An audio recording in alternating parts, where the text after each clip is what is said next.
Þetta var að sumarlagi. Bernstein kom fyrst til Bloomington til að sinna tónsmíðum. Hann var smíða óperu eða söngleik sem hét Trouble in Tahiti nr. 2, einhvers konar framhald. Ég hef nú hvorki séð það tónverk né heyrt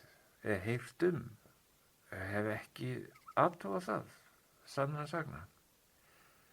Það fellur einhvern veginn í skuggana því sem hér fer á eftir.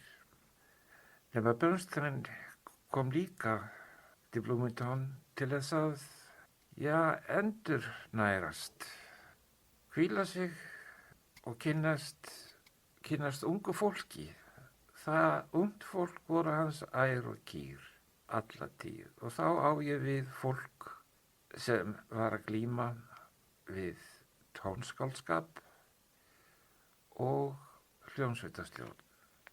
Við hittumst í byggingu sem heitir Student Union eða félagsstofnun stúdenta sem lítur nú frekar einna helst út fyrir að vera kastali frá miðöldum. Bernstein boðaði mig þangað. Hann hafði þá verið í Bloomington og við hist bæði stuttlega og eins á svona lítlum málfundum sem hann var svo elskulegur að efna til með hljómsveitarstjórum, doktorsnemum og eins doktorsnemum í tónskáldskap. Og hann boðaði mig þannig á þetta veitingahús í Student Union, sennilega rétt áður en hann fór á brott, þó ég muni það nú ekki. Og þá kemur eiginlega, hvað ég að segja, einhver merkilegasti kafli í lífi mínu og töluðum alveg óskaplega mikið. Og það var svo persónulegt að eftir á var ég nánast orðlaus. Hann byrjaði einhvern veginn svona. Doktorskandidatar í tónsmíðum hafa að minni beiðni boðið mér heim til sín á kvöldin og verið að spila fyrir mig tónverkin sem að þeir hafa samið og eiga hljóðritun af. Og við höfum hlustað á þessi hljóðrit og síðan höfum við rætt tónverkið. Þetta er allt ný tónverk, best að taka það fram. Og þetta höfum við gert í nokkrum sinnum og alltaf þegar ég hef spurt, segir Bernstein, hvar var þetta hljóðrit og hver stjórnaði? Þá kom alltaf upp nafn þitt, Guðmundur Emilsson. Þessi verk voru öll frumflutt af þér. Og þá hrökk út mér, segir Bernstein, The Icelander. Svo ég, segir Bernstein, fór nú að hugsa þennan Icelander. Af því ég var svo gáttaður á því hvað þessi frumflutningur á verkum var djúpt hugsaður og fágaður og einhvern veginn náttúrulegur. Ég man ekki hvernig hann orðaði þetta. En eins og verkið væri alls skapað í fyrstu atrinu. Fyrirlestur Bernsteins mig heldur áfram og hann segir, ég man ekki hvað þetta voru mörg verk sem ég heyrði þarna nokkrum kvöldum og alltaf kom, það var Guðmundur sem stjórnaði þessu og það var alveg rétt. Þegar ár sem ég var í Bloomington með New Music Ensemble þá fólu ungu tónskáldin, doktorskandidatarnir og byrjameistarar fólu mér alltaf að frumflytja verkin sín. Það kom bara engin annar að.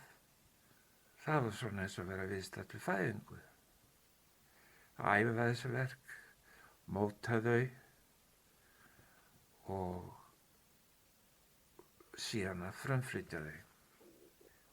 Ég man sérstaklega eftir einni æfingu með, það var nú alltaf besta hljómsveit skólans sem var ein af, held ég með sér 5 ef allt er talið, sem besta hljómsveitin sem var látin í það frumflytja doktorsverkefni. Og einni slíkra æfingu þá kemur til mér stúlka, eða kona skulum við segja. Þetta voru allt saman mastersnemendur sem skipuðu þá hljómsveit og doktorskandidatar, bestu hljóðfæraleikararnir í skólanum, og segir við mig, ég er nú búin að sitja hérna nokkrar æfingar, ég bara hreinlega skil ekki hvernig þú getur lært þessa músík. Ég á fullt í fangi bara með víóluparti minn, en þú virðist heyra allt og vita nákvæmlega hvernig þú vilt hafa allt. Og hvernig verða því? Ég stóð alveg á gati. Ég sagði bara, ég veit það ekki. Og síðan kemur þessi spurning aftur, nema hvað nú er það Leonard Bernstein sem spyr. Hvernig fer það að þessu? Hvað veldur því að, hvað veldur því að þú hefur svona mikið vald á viðfangsefninu? Þú getur ekki hafa lært þetta, það er útilokað. Svona verður ekki lært. Það er ekki hægt að kenna neinum svona skilning. Hann er annarkvort meðfæddur eða eigi. Þetta er gáfa sem þér er gefin. Ég varð hugsi við þessi orð meistarans, en segi svo, hvernig getur þú verið svona viss hæfileika mína?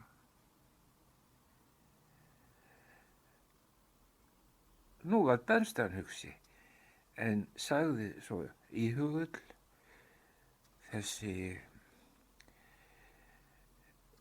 merkjuðu orð. It takes one to know one. Þessa 6 atkvæða setningu sem er nú eiginlega bæði orðaleikur og gáta segir sig sjálf, en þó má reyna að þýða hana og ég hef gert það. Sá einn veit sem sjálfur er, eða sá sem er, hann og sér. Nú segja má að ég hafi gerst alþjóðlegur faransöngari að þessum fundi loknum. Ég kastaði mér til sunds, vítt og breitt, eiginlega víða veröld, og gerðist sjálfskipaður útlægi. Þar til ég settist í þennan helga stein sem ég sit nú í og heitir Árvogur á 21. öld. Síðan sneri hann sér að því að spyrja, en við skulum samt, mér langar til að vita hver hefur kennt þér? Hvar hefur þú lært? Ég sagði hann það, ég þarf ekki að rekja það hér. Allt sem ég hef sagt hér, sagði ég honum í sem fæstum orðum. Mér hef dreymt það og verið handviss það frá blautu barnsbeini hvað ég ætlaði að vera þegar ég yrði stór. Svo sagði ég frá Dr. Robert, ég sagði frá kennurum mínum í Eastman og kennurum mínum í Bloomington, Thomas E. Baldner, Brian Boltwill og Margaret Hillis og fleiri. Næst kom þessi spurning. Og hvað ætlar að gera þegar þú lýkur próf hér? Ég hafði nú hugsað mér að fara heim og láta gott að mér leiða heima. Þá vildi meistarinn, mér líkur við að segja Marcus Aurelius, vilja vita allt aðstæður á Íslandi. Hvað væri margar hljómsveitir og hverju væri að stjórna. Og hvaða möguleika ég hefði til þess að koma mér á framfæri þar. Ég sá það. Það er bara ein hljómsveit. Það eru erlendir gestastjórnendur og svo eru 2 erlendi menn, annar frá Bretlandseyjum, fluttuleikari meiru og hinn frá Austurríki kom ungur til Íslands, mjög ungur, trompetleikari og lúðrasveitarstjóri og eitthvað fleira. Þetta eru mennirnir sem að stjórna þessari hljómsveit. Og því miður fyrir þessa aðstoðar stjórnendur þá fá þeir sjaldan nokkuð bitastætt í hendur og stjórna því sem að aðalstjórnandinn nennir ekki að stjórna eða finnst fyrir neðan virðingu sína. Og þá varð Bernstein mér hugsi. Þegar ég var búinn að segja honum aðstæður hér heima. Hann sagði, láttu ekki detta í hug að þú getur notið þín á Íslandi. Það er uppselt þar. Það var ein hljómsveit og erlendir hljómsveitarstjórar og 2 aðfluttir að auki. Það er ekki pláss fyrir þig. Þú verður að stjórna í útlöndum. Þú verður að verða faransöngvari.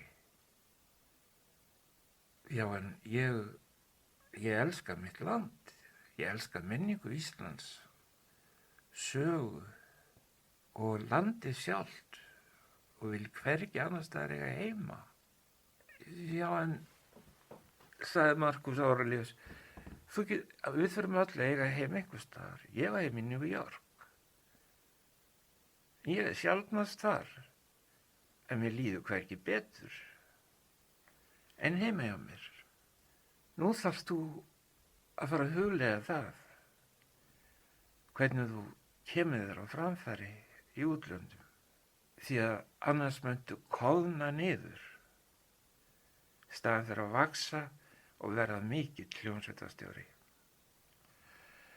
Ég hafði nú reyndar heyrt mann taka svona til orða áður og ekki bara mann heldur, fleiri en 1 og fleiri en 2 og fleiri en 3. Fyrstur sagði Dr. Robert Abraham Ottosson þetta við mig þegar ég var 17 ára. Þú ert efni í mikinn hljómsveitarstjóra. Og svo hringdi hann í foreldra mín og tilkynnti þeim það. Bara til að vera vissum að þau skilaboð kemst áleiðis.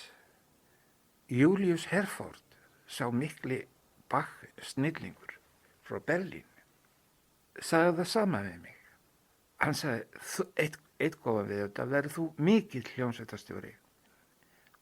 Thomas Baldner, aðalkennari minn í hljómsveitarstjórn, var búinn að segja þetta við mig með nokkurn veginn sömu orðum og skrifaði á blað og stakk því inn í doktorsritgerðina mína þegar hann afhenti mér hana stimplaða í bak og fyrir. Og nú sjálfur Leonard Bernstein. Svei mig þá, ég var fann að trúa því. Þetta gæti verið satt.